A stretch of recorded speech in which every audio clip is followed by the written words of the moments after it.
यीशु मसीह ने कहा है कि तुम जगत की ज्योति हो। उसका मतलब है कि तुम रास्ता दिखाओगे।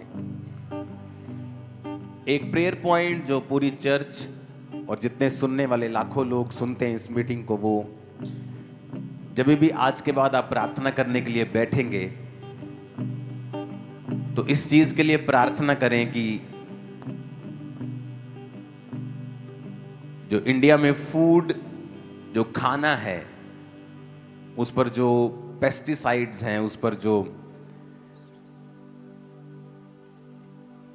केमिकल्स हैं, उस पर जो मिलावट है, परमेश्वर उसे दूर करे। ओके।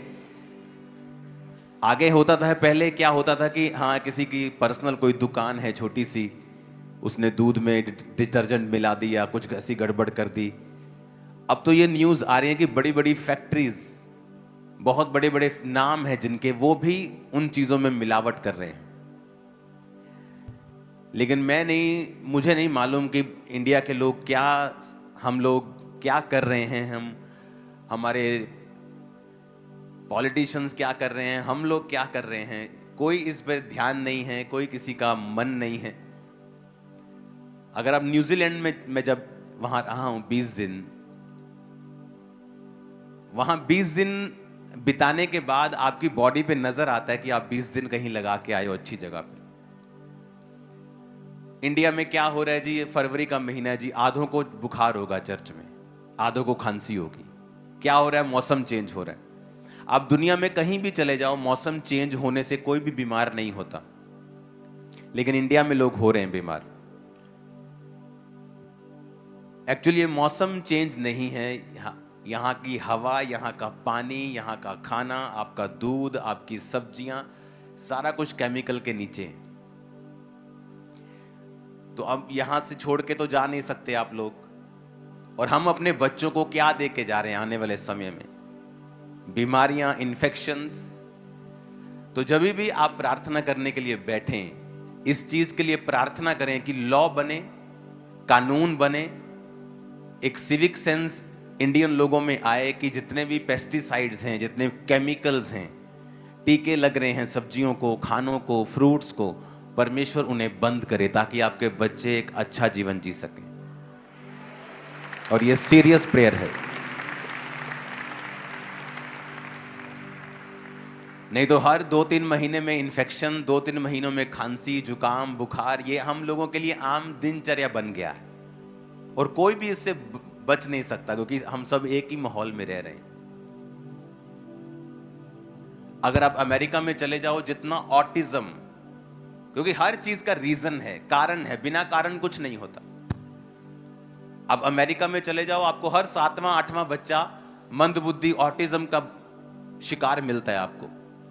डेवलप कंट्री में ऑटिज्म क्यों? क्योंकि जब आप अमेरिका में स्टडी हुई और प्रेसिडेंट ने, अमेरिका के प्रेसिडेंट ने भी ये बोला कि जितनी दवाइयां हम प्रेग्नेंट वुमेन को देते हैं, जितने इंजेक्शंस लगाते हैं, उन्हीं की वजह से जो पैदा हो रहे बच्चे हैं वो ऑटिज्म का और मंदबुद्धि का शिकार हो रहे हैं। आप इंडिया के गांव में चले जाओ, खासकर विलेजेस में चले जाओ, जहां बहुत कम एक्सपोजर है एक औरत का फालतू दवाइयों में। दवाइयां ठीक हैं एक हद तक। आप देखोगे गांव में, इंडिया के गांव में बहुत कम आपको नाम मात्र बच्चे मिलेंगे मंदबुद्धि, नाम मात्र।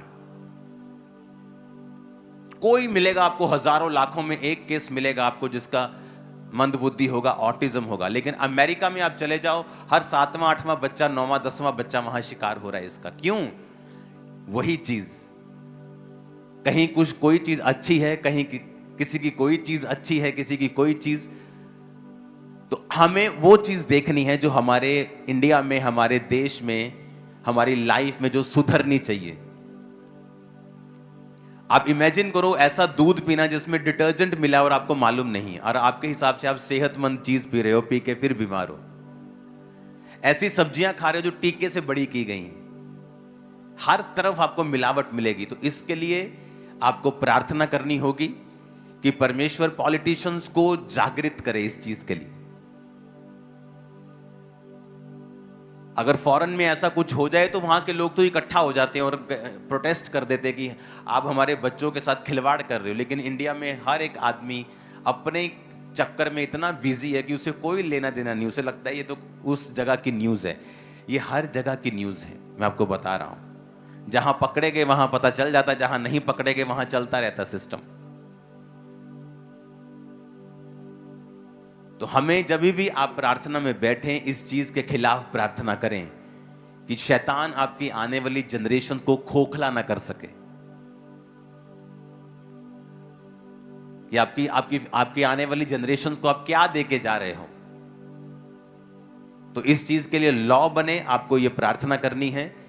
इस चीज के लिए लोगों में सिविक सेंस आए, इस चीज के लिए लोग इसके खिलाफ खड़े हों, जिनको भी ये मालूम हो अगर किसी फैक्ट्री में हो रहा है तो उसका स्टाफ इस बात को कभी भी छुपाए ना। आपको ऐसी प्रार्थनाएं करनी है ताकि आपके बच्चे इन चीजों से बचे रहें। जितने बीमार लोग इंडिया में हैं, दुनिया में कहीं नहीं देखे मैंने, दुनिया में कहीं नहीं देखे। आप मानोगे, चाइना भी हमारे जैसा पॉपुलेटेड है, लेकिन वहां भी इतने लोग बीमार नहीं हैं जितने इंडिया में हैं। इंडिया की मेडिकल केयर दुनिया में कहीं नहीं है, इंडिया जैसी मेडिकल ट्रीटमेंट दुनिया में कहीं नहीं, अमेरिका में भी नहीं है। वहां तो एक डॉक्टर को अपॉइंटमेंट लेनी हो तो घुटने की सर्जरी अगर किसी ने करवानी तो 3 साल बाद की डेट मिलती है। इंडिया में आप कल करवानी हो तो वो कर देंगे आपकी। मेडिकल केयर इंडिया के नंबर 1 है, दुनिया में कोई मुकाबला नहीं, लेकिन बीमारी भी इंडिया में नंबर 1 है। हम बीमार भी नंबर 1 हैं। हर जगह मिलावट, हर जगह खराबी, हर जगह सिविक सेंस से परे हमें प्रार्थना करनी होगी कि परमेश्वर आने वाली जनरेशन्स जो हैं, हम उन्हें क्या देके जा रहे हैं।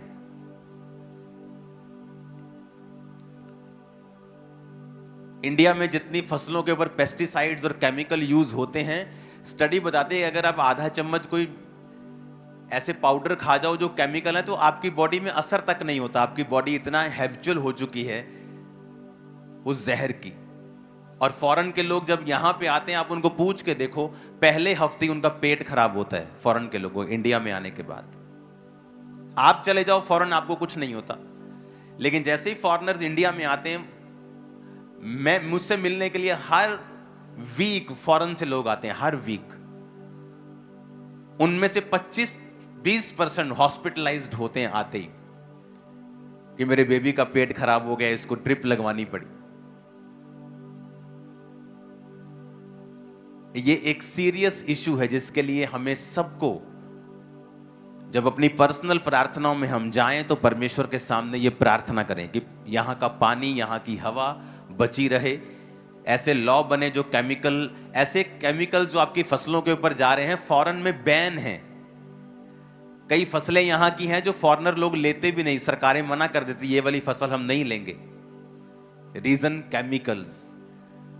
आपको प्रार्थना करनी होगी क्योंकि इंडिया में ऐसी चीजें हैं जो बेस्ट हैं, दुनिया में कहीं नहीं है। तो अब वो भी चीजें आ जाएं जो हमें चाहिए और जरूरी हैं।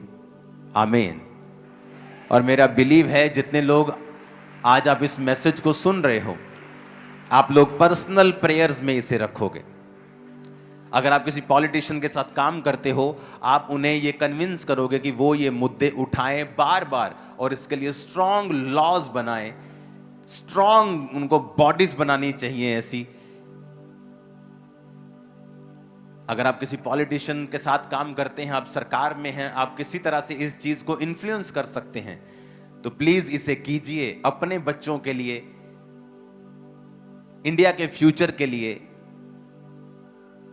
कि हम उन चीजों को बचा के रखें। अगर आप दुनिया में घूमिए, इधर से अंटार्कटिका के साइड पे पड़ता है न्यूजीलैंड और ऑस्ट्रेलिया, उधर अमेरिका, उधर यूरोप, अफ्रीका, दुनिया में मैंने इंडिया जैसा देश नहीं देखा है। किस मामले में बताता हूं। इंडिया में अगर आपको पहाड़ देखने हैं बर्फ वाले, आपको वो भी मिल जाएंगे।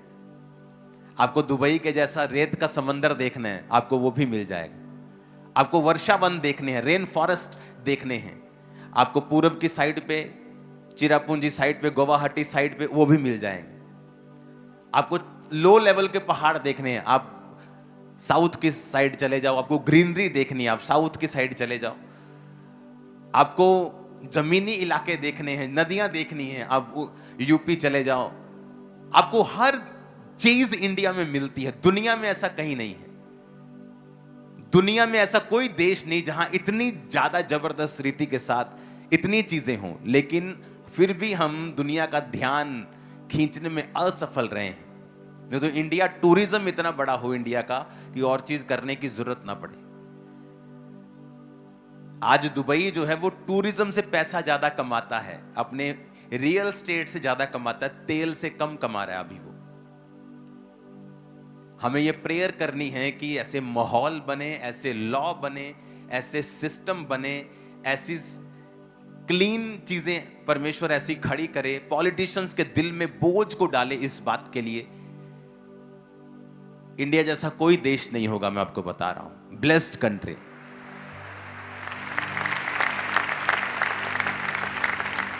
लेकिन अब जो कमियां रह गई हैं, वो कमियों को हमें दूर करना है। आमीन। आप सड़क से भी निकलें, अपना देश समझ के उसे खराब मत करें, उसे तोड़े ना, उसे खराब मत करें, उसे गंदा ना करें। हमें पब्लिक में अवेयरनेस फैलानी होगी अगर हम देश को बढ़ता हुआ देखना चाहते हैं तो। सरकारें अकेली कुछ नहीं कर सकती। अब सरकारें आपका मुंह थोड़ी पकड़ लेंगी कि थूकना नहीं है सड़क के ऊपर। हालेलुया। और मेरा ये एक सजेशन है सरकार को कि आप लोग एक सिविक सेंस का पढ़ाई बचपन से लोगों को, बच्चों को देना शुरू करें। लड़कियों को सेल्फ डिफेंस और लड़कों को नैतिक शिक्षा देना शुरू करें। शुरू से ही स्किल डेवलपमेंट करना शुरू करें। आज चाइना दुनिया में नंबर 1 है चीजें बनाने में, उन्हें बेचने में, व्यापार में।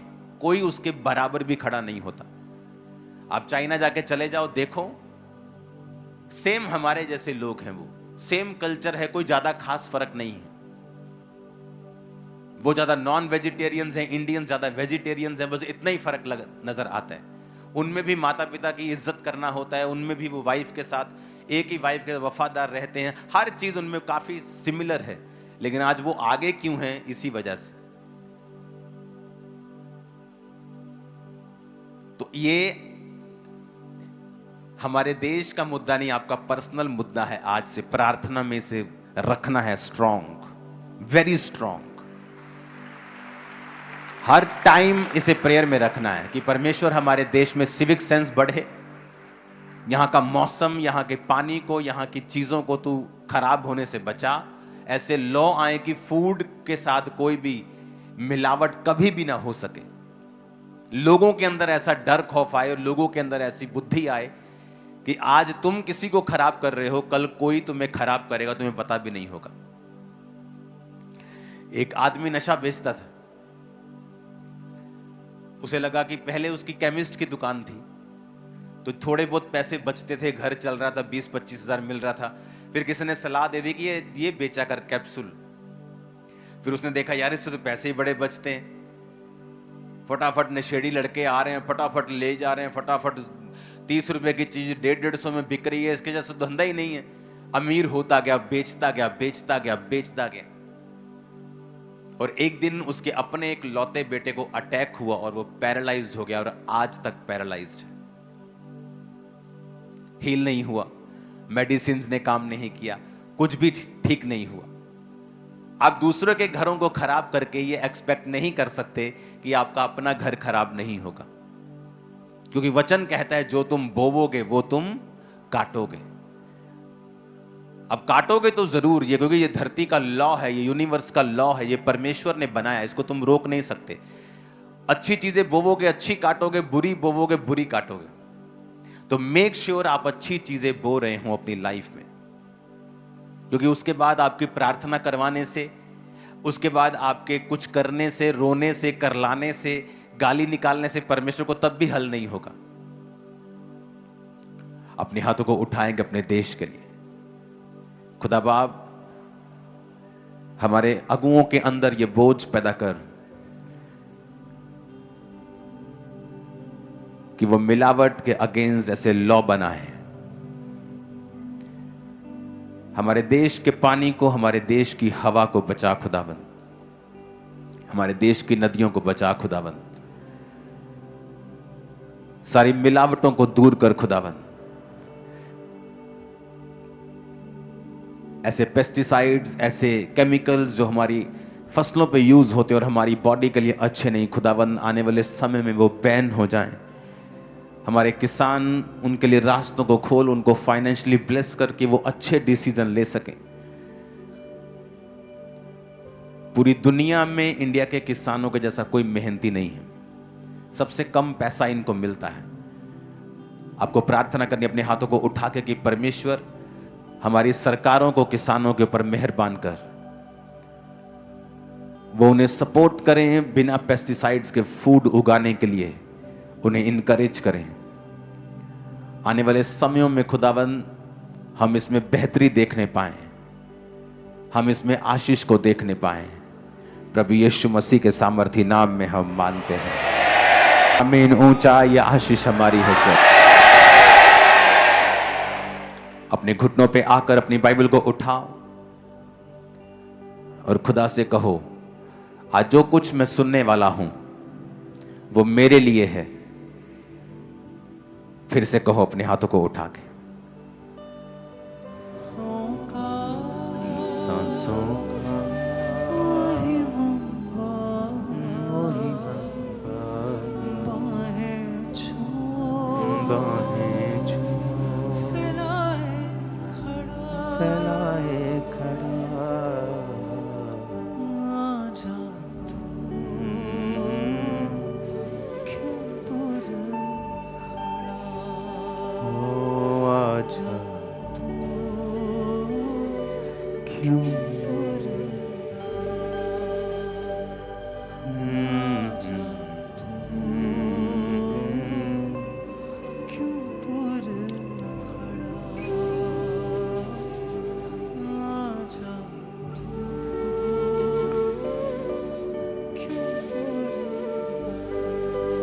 अपने हाथों को उठाओ।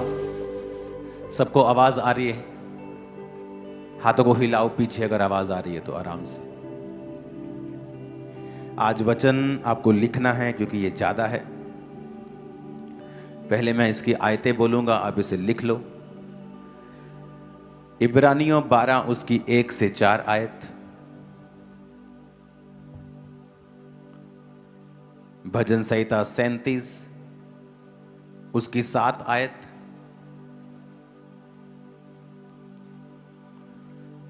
मत्ती 6 उसकी 21 आयत, रोमियो 5 उसकी 3 से 4 आयत, भजन संहिता 46 उसकी 10 आयत, भजन संहिता 34 उसकी 1 आयत, मत्ती 6 उसकी 18 आयत, इब्रानियों 10 उसकी 24 आयत, याकूब 4 उसकी 6 आयत, यूहन्ना 14 उसकी 23 आयत, कुलस्सियों 3 उसकी 16 आयत, पहला थिस्सलुनीकियों 5 उसकी 17 आयत। आई थिंक बहुत कम लोगों के पास कॉपी पेन है, वो मेरी ओर देख रहे हैं कब मैं खत्म करूं।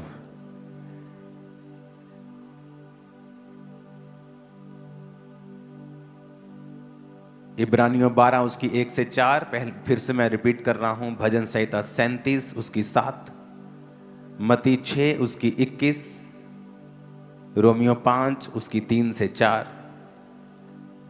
भजन संहिता 46 उसकी 10 आयत, भजन संहिता 34 उसकी 1 आयत, मत्ती 6 उसकी 18, इब्रानियों 10 उसकी 24, याकूब 4 उसकी 6, यूहन्ना 14 उसकी 23, कुलस्सियों 3 उसकी 16, पहला थिस्सलुनीकियों 5 उसकी 17। यीशु मसीह ने बाइबल में एक एग्जाम्पल दी है। उसने कहा कि अगर तुम नए दाखरस को पुरानी मशकों में डाल दोगे तो पुरानी मशकें फट जाएंगी और दाखरस खराब हो जाएगा।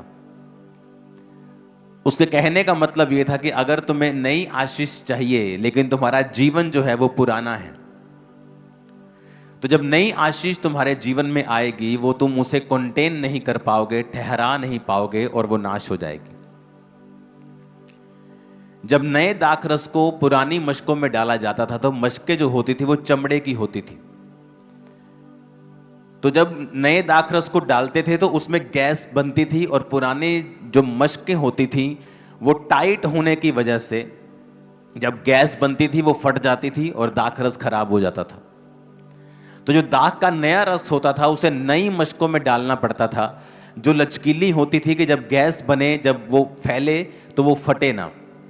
तो यीशु मसीह ने ये उनके टाइम की एग्जाम्पल उन्हें इसलिए दी थी कि आपको ये बात समझ आ सके कि अगर आपकी लाइफ में आपको ब्लेसिंग चाहिए, आपको अपने जीवन को न्यू करना होगा। मोस्टली आप लोग इसे ध्यान रखना कभी भी, कई बार आपकी लाइफ में आप चाहते हो आप बढ़ो, आप फाइनेंशियली बढ़ो, आप सेवकाई में बढ़ो, आप इस चीज में बढ़ो, आप इस चीज में बढ़ना चाहते हैं, लेकिन जैसे ही आप कुछ करने की कोशिश करते हैं सडनली अटैक होता है। आप चाहते हैं मैं अपने घर को बनाऊं, जैसे ही आप घर बनाना शुरू करते हैं सडनली फैमिली में कोई प्रॉब्लम शुरू हो जाती है, वो पैसा फिर वहां लग जाता है। सडनली आप चाहते हैं कि मैं अपने बिजनेस को ग्रो करूं, जैसे ही आप ग्रो करना स्टार्ट करते हैं सडनली अटैक किसी और चीज से होता है, आप वो प्लानिंग को खत्म कर देते हो। और आज हम इन 12 पॉइंट्स में बात करेंगे कि हमें कैसे अपनी आप को, अपनी कैपेसिटी को बढ़ाना है। अगर मेरे सामने 1 लीटर का गिलास पड़ा है लेकिन मैं ये चाहता हूं कि मेरे पास 5 लीटर हो, तो मैं जितना मर्जी ताकत लगा लूं, जितना मर्जी जोर लगा लूं, मैं उस 5 लीटर को कभी भी 1 लीटर के गिलास में फिट नहीं कर पाऊंगा। जितना 1 लीटर से ज्यादा होगा वो बह जाएगा। अगर आपकी कैपेसिटी, अगर आपके अंदर जो कैपेसिटी है परमेश्वर की आशीषों की, अगर वो 1 लीटर की है, आप अगर कोशिश भी करेंगे 2 लीटर डालने की, बाकी सारा वेस्ट हो जाएगा, अंदर वही रहेगा जो 1 लीटर का है। आप अपनी लाइफ के उसी लेवल पे रहोगे, कोई शक नहीं, चाहे आप जितना मर्जी चाहते हो कि मुझे नेक्स्ट लेवल पे जाना है, मुझे नेक्स्ट लेवल पे जाना है, मुझे अपनी लाइफ में अगले लेवल पे जाना है, आप उसे नहीं कर सकते जब तक आप अपने बर्तनों को बड़ा और चौड़ा नहीं करते हैं। इसका मतलब अगर आप परमेश्वर की ब्लेसिंग को चाहते हैं, आपको इनसाइडली काम करना पड़ेगा, अपने ऊपर काम करना पड़ेगा। आपको यह काम करना पड़ेगा कि आपकी जो कैपेसिटी है परमेश्वर से रिसीव करने की वो बढ़े। आपके जो बर्तन हैं परमेश्वर उन्हें बड़ा और चौड़ा करे, ताकि परमेश्वर जब आशीषों को उंडेले या आप जब उसके लिए मेहनत करें तो आपकी मेहनत जो है वो कभी व्यर्थ ना जाए। कितने मेरी बात को समझ रहे हैं? मैंने हजारों लोगों को बोलते हुए सुना है कि जैसे ही हम अपना मकान बनाने की कोशिश करते हैं सडनली हमारे जीवन में कुछ अटैक हो जाता है।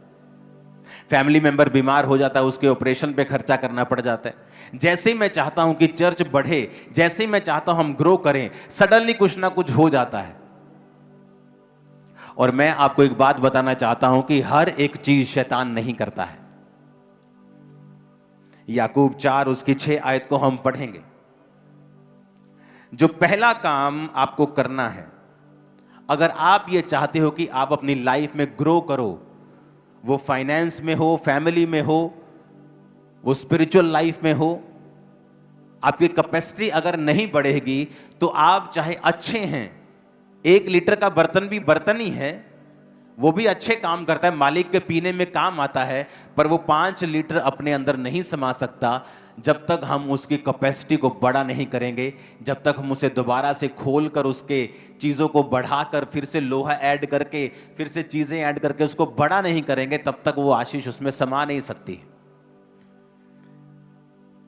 तो हमें आज पवित्र आत्मा से ये मांगना है कि पवित्र आत्मा मुझे, मेरी आंखों को खोल, मेरी समझ को खोल दे, ताकि मेरे जीवन में मैं अपनी कैपेसिटी को बढ़ा सकूं।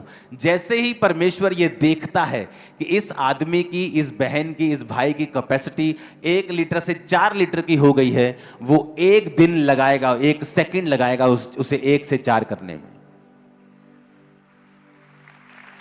अदरवाइज आप रोज रोएंगे, आप रोज कहेंगे परमेश्वर को, लेकिन जब परमेश्वर आपकी लाइफ को देखेगा, वो देखेगा कि पुरानी मशकों में मैं नया दाखरस नहीं डाल सकता। अगर तुझे नया कुछ चाहिए, अगर तुझे लाइफ में एक नई ब्लेसिंग चाहिए, नया लेवल चाहिए, तुझे अपनी मशक के ऊपर काम करना पड़ेगा, तुझे अपने जीवन के ऊपर काम करना पड़ेगा। तब तक ये आशीषें जो तू मांगता है पॉसिबल नहीं है। पहला पॉइंट जो आपको फॉलो करना है, अगर आप ये चाहते हो कि आपकी लाइफ के ऊपर ब्लेसिंग्स आए और परमेश्वर आपकी हदों को बढ़ाए और वो आपकी कैपेसिटी को बढ़ाए, ताकि आपके डिजायर्ड रिजल्ट्स वो किसी भी फील्ड में हो, वो पढ़ाई की फील्ड में हो, वो फाइनेंस की फील्ड में हो, सेवकाई की फील्ड में हो, स्पिरिचुअल लाइफ की फील्ड में हो, आपको आपके डिजायर्ड, आपके दिल में जो आपने चाहे हैं वो रिजल्ट आपको मिले, तो आपको ये काम करने हैं। 12 पॉइंट्स, जितने पॉइंट्स आज डिस्कस होंगे, आज हम उतने करेंगे, उसके बाद हम अगले संडे से डिस्कस करेंगे या थर्सडे करेंगे। पहला काम जो आपको करना है वो है ह्यूमिलिटी एंड रिपेंटेंस। पहला काम आपको करना है, नम्र बनना है और तौबा के हृदय में हमेशा रहना है। इसका प्रूफ टेक्स्ट है याकूब 4 उसकी 6 आयत। लिखा, वह तो और भी अनुग्रह देता है, इस कारण यह लिखा है कि परमेश्वर अभिमानियों का विरोध करता है पर दीनों पर अनुग्रह करता है। आमीन। लिखा है, wherefore he said, God resisteth the proud but giveth grace unto the humble। यहां पर एक समझने वाली लाइन है। लिखा, गॉड रेजिस्टेथ द प्राउड। कौन अभिमानियों का विरोध करता है? शैतान के परमेश्वर? अपने पड़ोसी को बोलो, कौन करता है? शैतान के परमेश्वर। कौन करता है? बोलो अब, कौन करता है? यानी आपको जो स्टॉप कर रहा है कई बार, वो शैतान नहीं है, वो परमेश्वर है।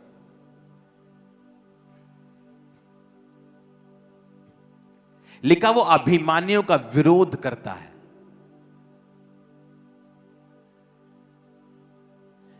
जब योना नबी परमेश्वर से प्राउड में कुछ बातें बकवास बार रहा था, तो परमेश्वर ने एक कीड़े को भेजा, और जिस पेड़ के नीचे वो सोया था, उस कीड़े ने पेड़ को काटा और वो पेड़ सूख गया सारा। जब हवा लगने लगी गरम गरम, तो फिर उठ के कहता, हो ये क्या हो गया? तो परमेश्वर कहता, उस पेड़ के लिए जो तूने मेहनत नहीं की और वो सूख गया और तुझे गर्म हवा लगने लगी और तू फिर से मेरे खिलाफ बोलने लगा, उन लोगों को जो 1.25 लाख के करीब लोग हैं,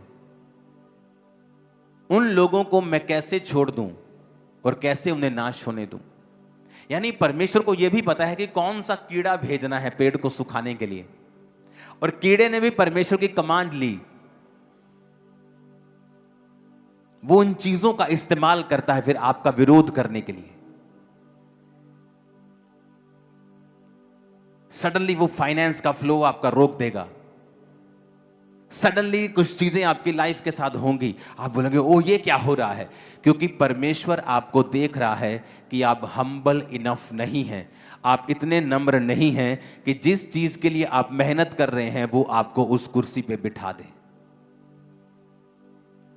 क्योंकि परमेश्वर नहीं चाहता कि मश्क फट जाए, कि आप एक ऐसी चीज कैरी करने लगें जो आपके लिए बिल्कुल भी सेफ नहीं है। आपका बच्चा रोए करलाए, लेकिन आप उसे टाइम से पहले गाड़ी चलाने के लिए नहीं देते, चाहे वो रो रो के पीट के नीला हो जाए, लाल हो जाए।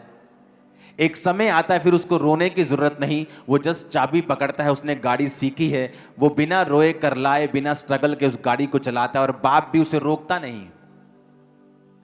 परमेश्वर ने कहा कि वो रेजिस्ट करता है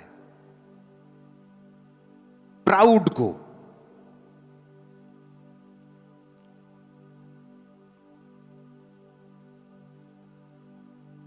कि नहीं माफ करना अपनी दरानी नूं जाओ, इन्हें मेरे खिलाफ आ गल की सी। पैसे का प्राउड, घमंड, ज्ञान का, सामर्थ का,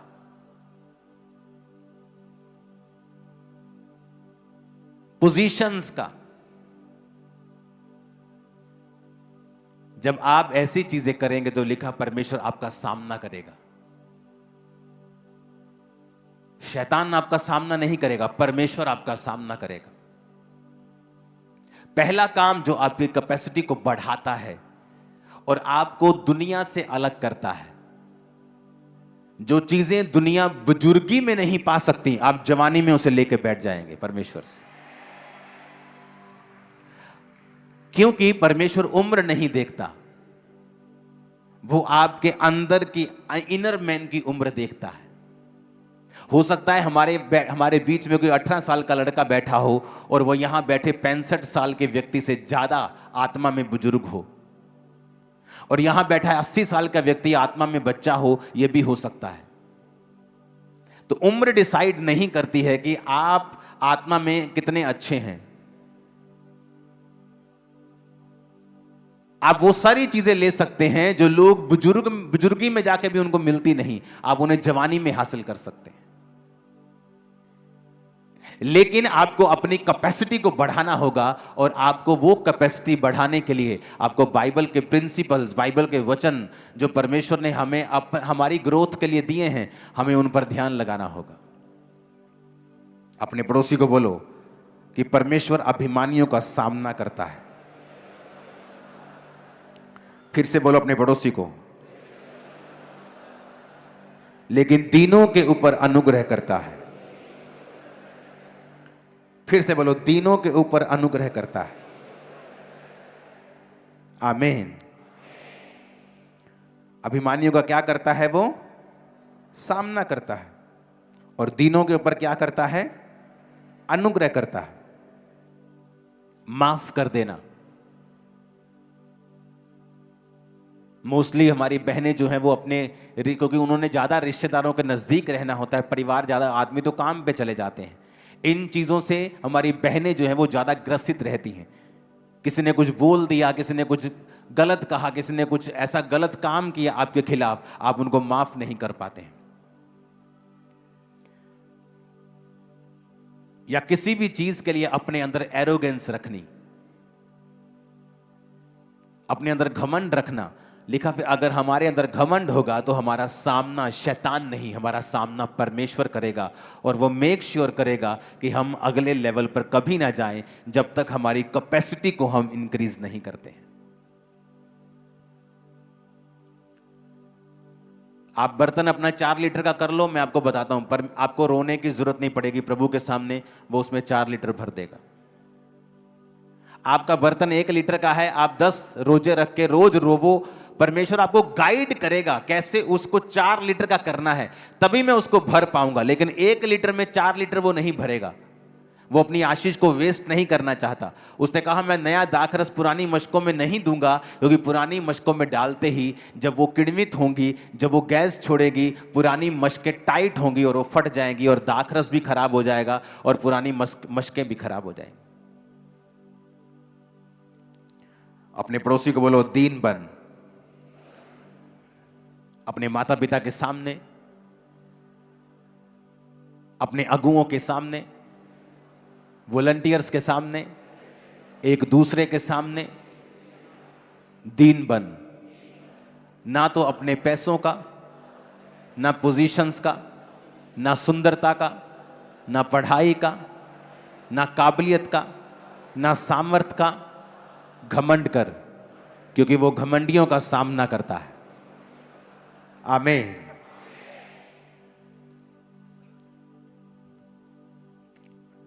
क्योंकि सामना करने वाला तो परमेश्वर है, तो हमें उस परमेश्वर के हाथ से फिर कौन छुड़ाएगा? अगर तो सामना करने वाला शैतान हो तो हम उसका सामना करेंगे, तो बाइबल कहती है जब तू शैतान का सामना करेगा वो तेरे सामने से भाग जाएगा। लेकिन अगर सामना करने वाला ही परमेश्वर हो, ऐसे पाप जो हमने कन्फेस नहीं किए घमंड को दर्शाता है।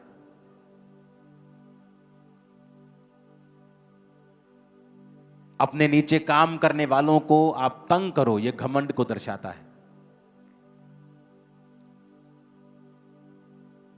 जहां पर आपकी पावर है आप उसका मिस यूज करो, यह घमंड को दर्शाता है। और वचन कहता है जहां घमंड होगा वहां परमेश्वर खड़ा हो जाएगा। जब आदमी घमंड करता है वो मैं का इस्तेमाल करता है। मैं, मेरा, मेरे सामने तू ऐ कीता, तेरी हिम्मत कितना हुई मैनू कहण दी। जब आप मैं करते हैं, मैं, तो परमेश्वर ने वचन में लिखा है जब उसने अपने दास को भेजा और उसने कहा तेरा नाम क्या है, परमेश्वर ने कहा मैं जो हूं सो हूं। यानी जब एक आदमी मैं करता है कि मैं, मेरा, उस समय परमेश्वर ऐसा सोचता है कि ये मेरा नाम क्यों ले रहा है, ये अपना नाम अपना नाम मेरे नाम पे क्यों रख रहा है, क्योंकि ये मेरा नाम है, मैं जो हूं सो हूं। जब आदमी करेगा मैं, तो परमेश्वर वहां खड़ा हो जाता है, क्योंकि वो अपने आप को फिर डिफेंड करता है वहां कि तू मेरी जगह कैसे ले सकता है, क्योंकि मैं जो हूं सो हूं ये सिर्फ कहने वाला परमेश्वर है और कोई नहीं। जब इंसान परमेश्वर की जगह को लेने की कोशिश करता है, जिस तरह शैतान कहता था कि मैं परमेश्वर के जैसा ही, परमेश्वर से बड़ा एक सिंहासन बनाऊंगा, तभी वो गिरा। जब भी आप मैं करेंगे, मैं, मेरा, तेरी ऐसी दी तैसी, तो बाइबल कहती है शैतान नहीं, परमेश्वर आपका सामना करेगा। वो आपके सामने खड़ा होगा, आपको तकलीफ देगा, आपको बांधेगा, आपको लिमिटेड करेगा, क्योंकि शैतान नहीं, परमेश्वर आपके खिलाफ खड़ा होगा। मेक श्योर जब आप चर्च में आए एक दूसरे को ग्रीट करें, वॉलंटियर्स को ग्रीट करें, वॉलंटियर्स आपको ग्रीट करें, हाथ जोड़कर आपकी वो वेलकम करें, आप भी हाथ जोड़कर उनके वेलकम को स्वीकार करें। अपनी फैमिली में, अपने मोहल्ले में, अपने नगर में मेक श्योर आप ऐसे काम करें जिससे आप हम्बल बने रहें। कितने इन बातों को समझ रहे हैं?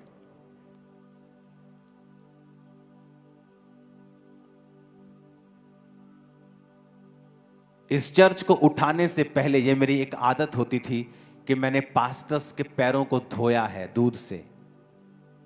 एक दो नहीं, लाइन्स, बिग लाइन। कई बार हम किसी के पैरों को जब धोते हैं, हम कहते हैं कि हमने पैर को धोया। मैंने हर पास्टर के पैर को धोया। हर आदमी आपको यह गवाही देगा जिसने मुझे 15 साल जो पहले मिला होगा। ऐसे कामों को जानबूझ के करें जिससे आप हम्बल बने रहें। कई बार आपकी पोजीशन इतनी हाई होती है, आप इतने अनॉइंटिंग में होते हैं, आप इतने पावरफुल होते हैं, दोनों तरफ से, स्पिरिचुअली, फिजिकली, सांसारिक दृष्टि से भी आपका घमंड में आना स्वाभाविक होता है। लेकिन अगर आप स्पिरिचुअल हैं, आपको मालूम है, आप वही काम करते हैं जिससे आप हम्बल बने रहें।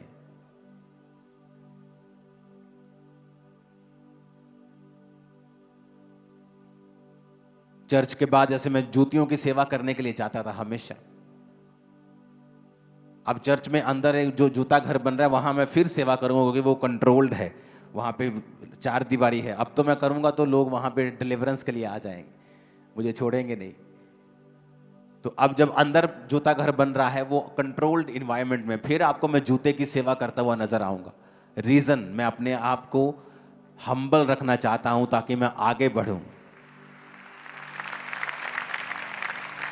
तो ऐसी चीजें, बाथरूम साफ करने के लिए चर्च में आना, सफाई करना, क्लीन करना, ये ऐसे काम क्यों? ताकि हम हम्बल बने रहें। क्योंकि अगर हम हम्बल नहीं हैं तो परमेश्वर हमारा सामना करता है, शैतान नहीं।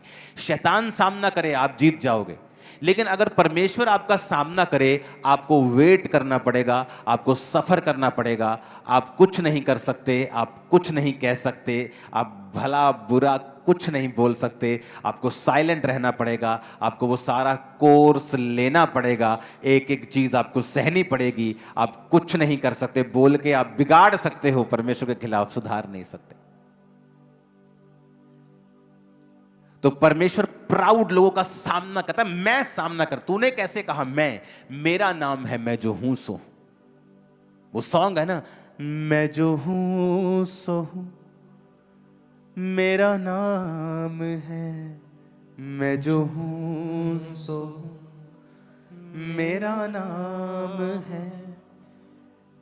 किसका नाम है मैं जो हूं सो हूं? परमेश्वर का। कहता मेरा नाम है मैं जो हूं सो हूं। अपनी लाइफ में किसी चीज का घमंड मत करना, क्योंकि 6 महीने में परमेश्वर सारी सिचुएशन चेंज कर देता है।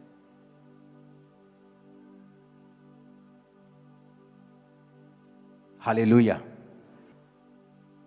अपने हृदय को रिपेंटेंस मोड के ऊपर रखना, तौबा का हृदय रखना हर टाइम। यह भी दिखाता है कि आप हम्बल हैं।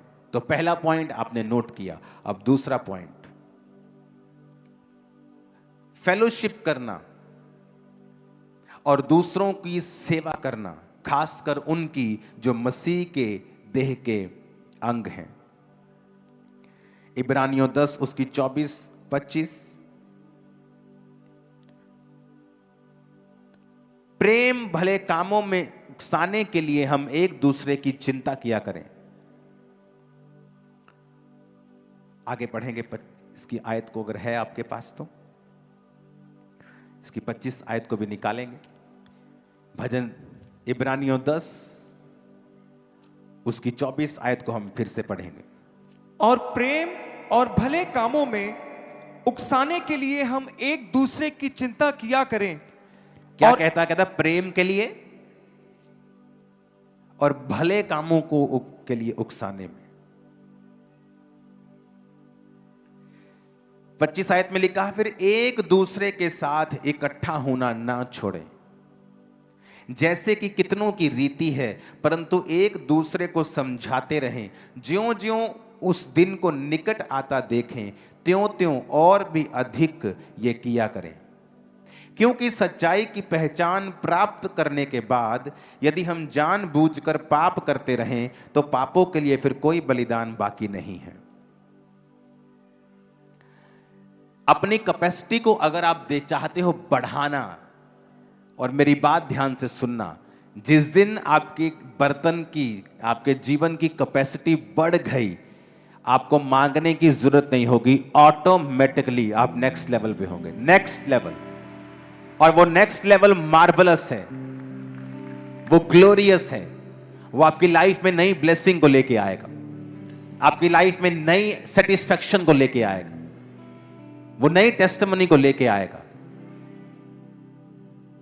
तो उसको लाने के लिए जो पहला पॉइंट आपने पढ़ा, उसके बाद दूसरा पॉइंट अब मैं पढ़ रहा हूं कि फेलोशिप करना यानी संगति करना।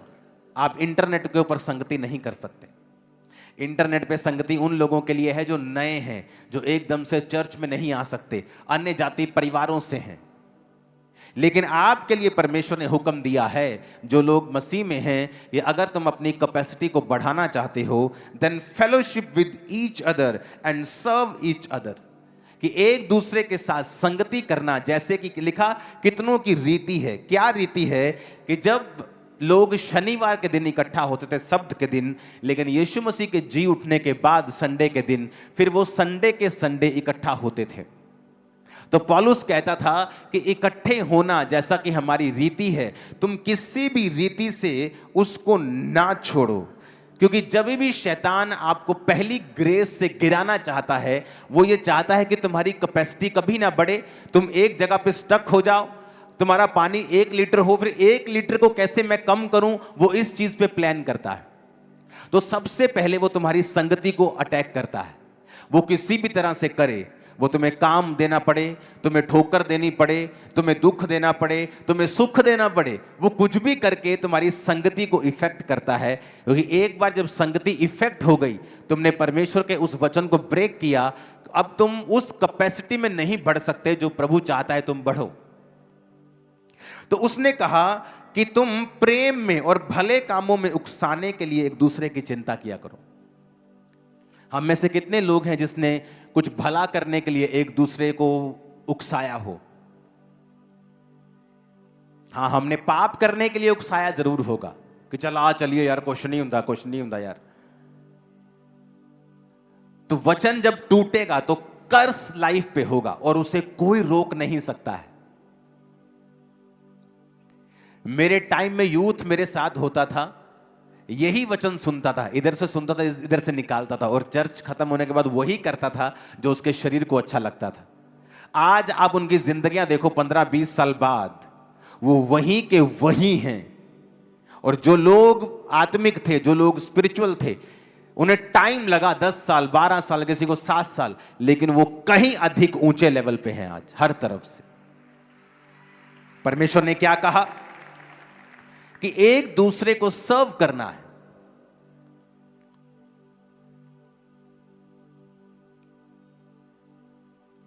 हालेलुया। आप जानते हैं, आप में से बहुत से लोगों के, यूथ के लोगों के मन में यह इच्छा है, अगर पास्टर जी कहेंगे, अगर पापा कहेंगे मैं चर्च में सेवा करूं तो मैं करूंगा। ये एक रॉन्ग एग्जाम्पल है। वचन कहता है सर्व ईच अदर, सर्व गॉड। आपको मेरी कॉलिंग की जरूरत नहीं है कि मैं आपको बोलूं कि भाई आप चर्च में सेवा किया करो। आप अकाउंटेंट हैं, आप चर्च में कुछ काम करो। आप वीडियोग्राफी करते हैं, आप चर्च के लिए काम करो। आप कैमरा चलाते हैं, आप चर्च के लिए चलाओ। मुझे कहने की जरूरत नहीं होनी चाहिए। अगर आपको आपकी कैपेसिटी बढ़ानी है, मेक श्योर आप चर्च के कामों में जुड़े हुए हों सारे। आपकी जो भी पोजीशन है, आप फाइनेंशियली ब्लेस्ड हैं, मेक श्योर आप अपने टाइथ, अपने हदियों, अपनी ऑफरिंग से चर्च के कामों में सहयोग करें। आप गिफ्टेड हैं,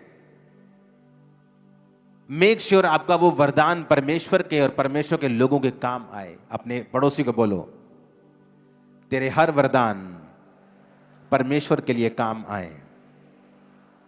आमीन। अगर हम सर्व करेंगे परमेश्वर को, सर्व करेंगे लोगों को, एक दूसरे को फेलोशिप करेंगे, तो वचन कहता है कि हमारी कैपेसिटी को परमेश्वर बढ़ाएगा। और यह प्रैक्टिकल होता है। मैं कई बार जब लोगों से मिलता हूं, सडनली मेरी जिंदगी में काम होता है, सडनली मेरी लाइफ में काम होता है। मुझे मालूम होता है, ओके मुझे अब ये करना है, मुझे इस तरफ से परमेश्वर ने मुझे अब ये एक तरह का साइन दिया है कि मुझे ये हिस्से को और मजबूत करना है। जब आप फेलोशिप करते हैं, परमेश्वर की ग्रेस आपके ऊपर आती है और वो आपकी कैपेसिटी को बढ़ाता है। ऊंची आवाज में कहो आमीन। अपने पड़ोसी को बोलो, फेलोशिप करो, संगति करो, सर्व करो एक दूसरे को। आमीन। ऊंची आवाज में, ऊंची आवाज में।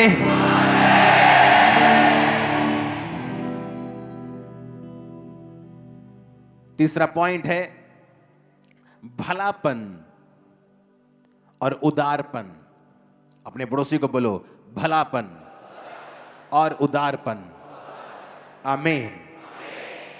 आप अपनी जिंदगी के रिसोर्सेस कैसे इस्तेमाल करते हैं? आप अपनी जिंदगी के रिसोर्सेस कैसे यूज करते हैं? यह डायरेक्टली इफेक्ट डालता है कि आपकी स्पिरिचुअल कैपेसिटी परमेश्वर कितनी बढ़ाएगा।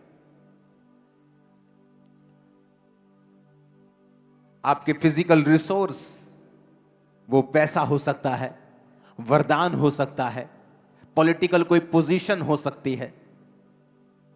आप उन्हें परमेश्वर की महिमा के लिए कैसे इस्तेमाल करते हो, यह डायरेक्ट इफेक्ट डालता है कि परमेश्वर आपकी कैपेसिटी को कैसे बढ़ाएगा।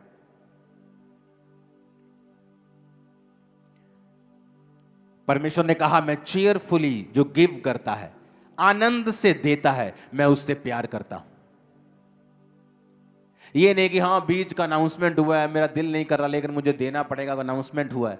कहता वो तेरा दिया हुआ कभी भी काम नहीं आएगा। गॉड लव्स ए चीयरफुल गिवर। जो प्रेम करता है, जो चीयरफुली, जो आनंद के साथ बोता है, परमेश्वर उस पर दया करता है, उसकी कैपेसिटी को बढ़ाता है। अपने पड़ोसी को बोलो, परमेश्वर बढ़ाता है जो आनंद से देता है। आमीन। और अगर आपकी लाइफ में आप मटेरियलिस्टिक हैं, आपको सांसारिक चीजों से बहुत प्यार है, आप उस गाड़ी के लिए जो आपकी फेवरेट है पाप भी कर सकते हैं, तब भी परमेश्वर आपकी कैपेसिटी को नहीं बढ़ाते हैं।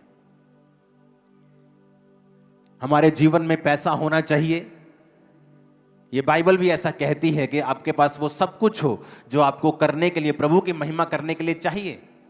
इस मिनिस्ट्री को पैसा चाहिए, हर टाइम ऐसे टारगेट्स हमारे आगे सेट होते हैं, लेकिन वो मटेरियलिस्टिक में नहीं आता है। मटेरियलिस्टिक वो आदमी होता है जिसका ध्यान सिर्फ इस चीज पे है कि उसको अपने जीवन में क्या चाहिए, उसको कैसा घर चाहिए, कैसी उसको अपनी लाइफ चाहिए, कैसी गाड़ियां चाहिए, पॉश जीवन चाहिए, उसे स्टार बनना है इंटरनेट का। परमेश्वर ने कहा जो मटेरियलिस्टिक आदमी है वो भी परमेश्वर के सामने अपनी कैपेसिटी को बढ़ा नहीं सकते। जब आप उदार होते हैं, जब आप भले होते हैं, आप अपने रिसोर्सेस को, जो आपके फिजिकल रिसोर्सेस हैं, आप दूसरों के भलों के लिए उसे इस्तेमाल करते हैं।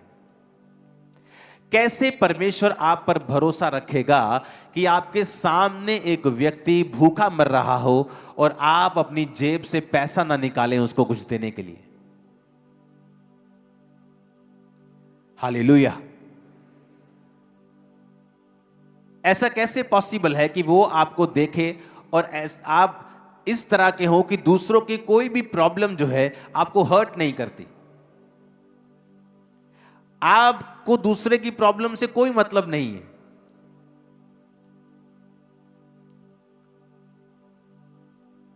कई बार मेरी वीडियो फीड पे ऐसे रैंडमली वीडियो जब आती हैं, कोई बीमार बोल रहा होता है कि मुझे हेल्प चाहिए, मैं नहीं देखता हूं उसका धर्म, सेम टाइम मैं उसका लिंक अपनी टीम से शेयर कर देता हूं कि जाओ इसकी हेल्प करके आओ, किसी को बताना मत। सेम टाइम, रात के 3 बजे हो, 2 बजे हो, सुबह के 10 बजे हो। उदारपन और भलापन, चाहे आपके पास लाखों रुपए देने की ताकत नहीं है, लेकिन कुछ तो ताकत है आपके पास। अपने हार्ट को अगर हम सख्त रखेंगे, सख्त आदमी बनेंगे अगर हम, तो तब भी परमेश्वर आप पर कृपा नहीं करते, वो आपकी कैपेसिटी को नहीं बढ़ाते। जब दूसरे की प्रॉब्लम्स आपको मायने नहीं रखती हैं, वो आपको हर्ट नहीं करती हैं, जब दूसरे की मुश्किलें आपको दुख नहीं देती हैं, जब दूसरे के पेन आपको दुख नहीं देते हैं, इसका मतलब आप तैयार नहीं हैं अनलिमिटेड ब्लेसिंग्स के लिए। हालेलुया।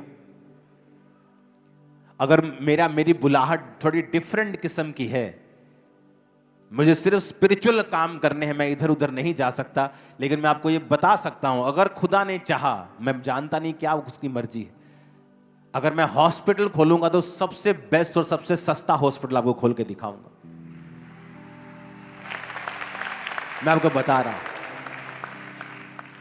ये मेरे हार्ट में है, लेकिन मैं चाहता नहीं हूं कि मेरी कोई भी चीज मेरी स्पिरिचुअल लाइफ को, क्योंकि एंड में आप जो भी करते हैं, खोलते हैं, आपको मॉनिटर उसे करना पड़ता है, आपको उसे देखना पड़ता है, समय देना पड़ता है।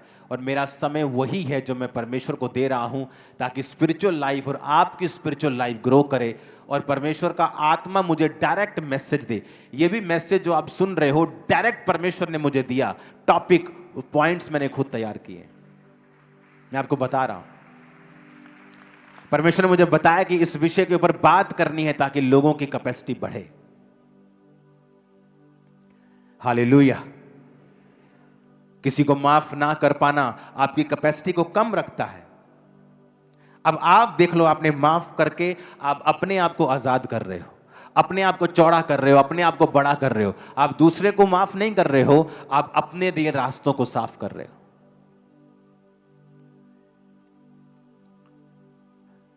किसी की प्रॉब्लम आपकी प्रॉब्लम होनी चाहिए।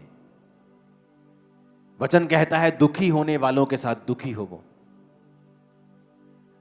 अपने हाथों को उठाओ, बोलो वचन को पूरा कर सकूं मैं। इन तीनों पॉइंट्स के लिए प्रार्थना करो, मैं भला बन सकूं, उदार बन सकूं। दीन बन सकूं, मटेरियलिस्टिक ना हूं, दुनियावी ना बनूं, और अपने रिसोर्सेस का इस्तेमाल खुदा की महिमा के लिए कर सकूं। ऊंची आवाज में प्रार्थना करेंगे, हाथों को उठा।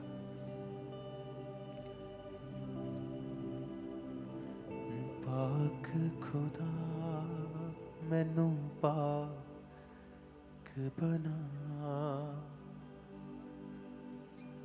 पाक खुदा मैनू पाक बना, दर तेरे ते मेरी दुआ, दर तेरे ते मेरी दुआ। पाक खुदा मैनू पाक बना, पाक खुदा मैनू पाक बना,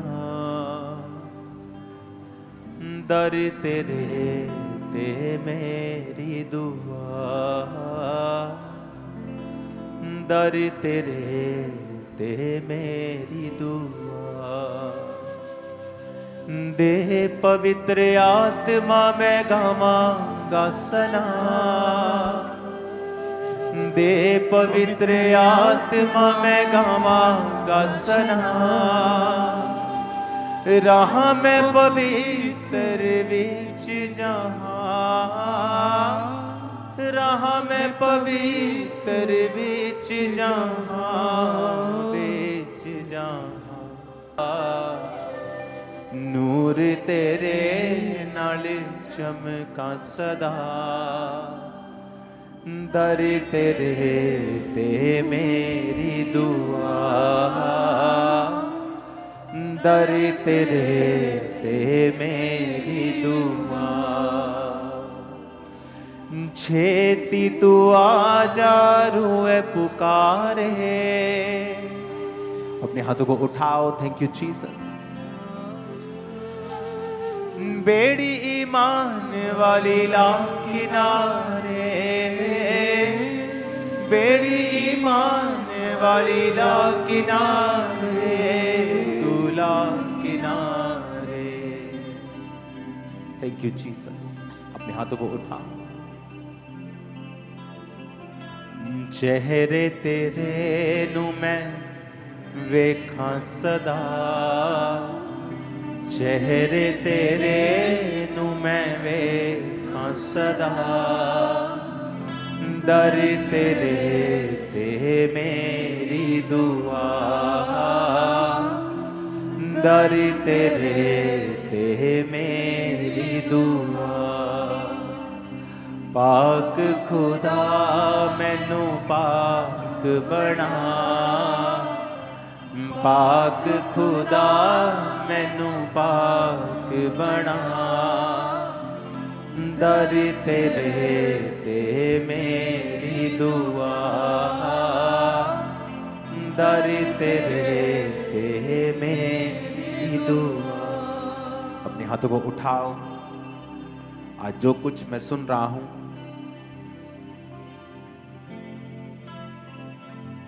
मैं उसे मानूंगा,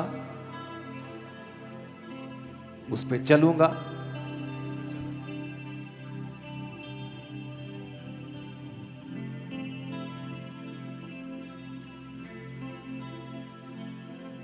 प्रभु यीशु मसीह के नाम में हम मांगते हैं। एक लास्ट पॉइंट आज का मैं आपको बताऊंगा, उसके बाद हम बाकी अगले हफ्तों में इसे डिस्कस करेंगे 12 पॉइंट्स को। चौथा पॉइंट जो आपके लिए है वो है फास्टिंग और सेल्फ डिनायल, रोजे रखना और अपने आप का इनकार करना। मत्ती 6 में इसकी उदाहरण परमेश्वर ने हमें दी है, ताकि तेरा पिता जो गुप्त में है उस तुझे उपवासी जाने, लोग नहीं। प्रार्थना के विषय में भी परमेश्वर ने कहा कि जब तू अपने प्रार्थना कक्ष में जाए तो कुंडी बंद करके अपने आप को डिस्कनेक्ट कर दे लोगों के साथ। परमेश्वर को रोज अपना फेस दिखाना, परमेश्वर के साथ रोज एक समय बिताना और ऐसी जगह के ऊपर जहां आप डिस्ट्रैक्ट ना हो, जहां और कोई व्यक्ति आपके साथ ना हो, वेरी इंपॉर्टेंट। सेल्फ डिनायल, अपने आप का इनकार करना। अगर आप अपने क्रूस को, बाइबल कहती है, आप रोज प्रतिदिन उठाकर परमेश्वर का पीछा नहीं करते हैं तो आप उसके चेले नहीं हैं। ऐसे बहुत से परमेश्वर के दास हैं जिन्होंने बड़ी बड़ी डिग्रियां हासिल की और परमेश्वर के पीछे चले और अपनी डिग्री को फाड़ा नहीं, और परमेश्वर की आत्मा ने कहा इसे फाड़ दे, लेकिन उन्होंने फाड़ा नहीं उसे। इसका मतलब हम अभी भी दोगले हैं, दो मने हैं कि अगर मैं इस चीज में कामयाब नहीं हुआ, सेवा में अगर नहीं बात बनी, तो दोबारा से नौकरी करूंगा। जब तक उस पास्टर ने उस डिग्री को फाड़ा नहीं, तब तक परमेश्वर ने उसे इस्तेमाल नहीं किया। ये सबके लिए नहीं है, खास कॉल्ड लोग जो एक काम के लिए बुलाए गए हैं, खासकर सेवा करने के लिए। और जब उसने अपनी डिग्री को फाड़ा, अपने आप का इनकार किया, एक मन हुआ, जिस तरह अलीशा ने अपने बैलों को मार कर लोगों में बांट दिया, वो उन्हें अपने माता पिता के हाथ में भी कर सकता था, ठेके पर दे सकता था, किराए पर दे सकता था कि मेरे को इनकम आती रहेगी, चलो कोई बात नहीं, किराए पे दे दो इसको। लेकिन परमेश्वर ने कहा नहीं, सब कुछ छोड़ के पहले मेरे पीछे हो जाओ। जब परमेश्वर ने मुझे मेरे बिजनेस से बुलाया था, मैंने कोई साइड बिजनेस नहीं किया कि चलो एकदम से परमेश्वर ने कहा इसे लीव कर दे। मैंने नहीं सोचा मैं इतना लाखों का बिजनेस है, चलो मैं इसके लिए कोई योजना बना के आता हूं। मैंने कोई योजना नहीं बनाई, आज तक उस बिजनेस में मैंने कोई प्लान नहीं किया। वो 10-15 गुना कम हो गया, फैमिली उसे संभालती है। जितना एक दिन में कमाते थे उतना महीने की कमाई होगी अब। लेकिन सेल्फ डिनायल, अपने आप का इनकार करना परमेश्वर के लिए, उसकी सेवा के लिए, उसके भवन के लिए, और एक मन रहना, तो फिर परमेश्वर आपको देखता है कि मैं इस बर्तन की कैपेसिटी को बढ़ा सकता हूं। ऐसा नहीं है कि परमेश्वर और लोगों को खड़ा नहीं कर सकता या वो और लोगों को आशीष नहीं दे सकता, लेकिन बहुत कम लोग हैं जो इस तरह से अपने हार्ट को परमेश्वर के लिए ओपन करते हैं। जब मेरा बिजनेस छोड़ने की बारी थी, पीक पर था वो बिजनेस, मैंने उसे छोड़ा। कुछ परमेश्वर ने आग लगा दी वहां, उसमें छूट गया, कुछ मैंने छोड़ दिया।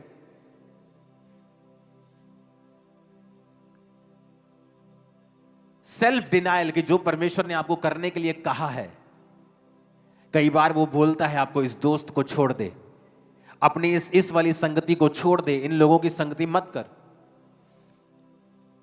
लेकिन हमें लगता है कि नहीं, वो क्या कहेंगे, मुझे क्या सोचेंगे, मेरे बारे में क्या सोचेंगे। इसका मतलब आप अभी तक सेल्फ डिनायल में नहीं हैं, अभी तक आपने अपना क्रूस नहीं उठाया है, अभी तक आप अपने आप के लिए मरे नहीं हैं। जब तक आप अपने आप के लिए नहीं मरे हैं, आप यीशु के चेले नहीं हो सकते हैं। वो मैं उसको प्रचार करने के लिए जाऊंगा तो वो मुझे कुछ कह देगा, आप अभी तक अपने आप के लिए मरे नहीं हैं। और मैं उसको प्रचार करने के लिए जाऊंगा, मेरी शिकायत करेगा, मेरा विरोध करेगा, मुझे पुलिस में दे देगा, अभी तक आप अपने आप के लिए मरे नहीं हैं। आप अपने आप से ज्यादा प्यार करते हैं, परमेश्वर से कम। जब आप ऐसा करेंगे, आप खुले नहीं है कि परमेश्वर आपकी कैपेसिटी को बढ़ाए। ऊंची आवाज में कहो हालेलुया।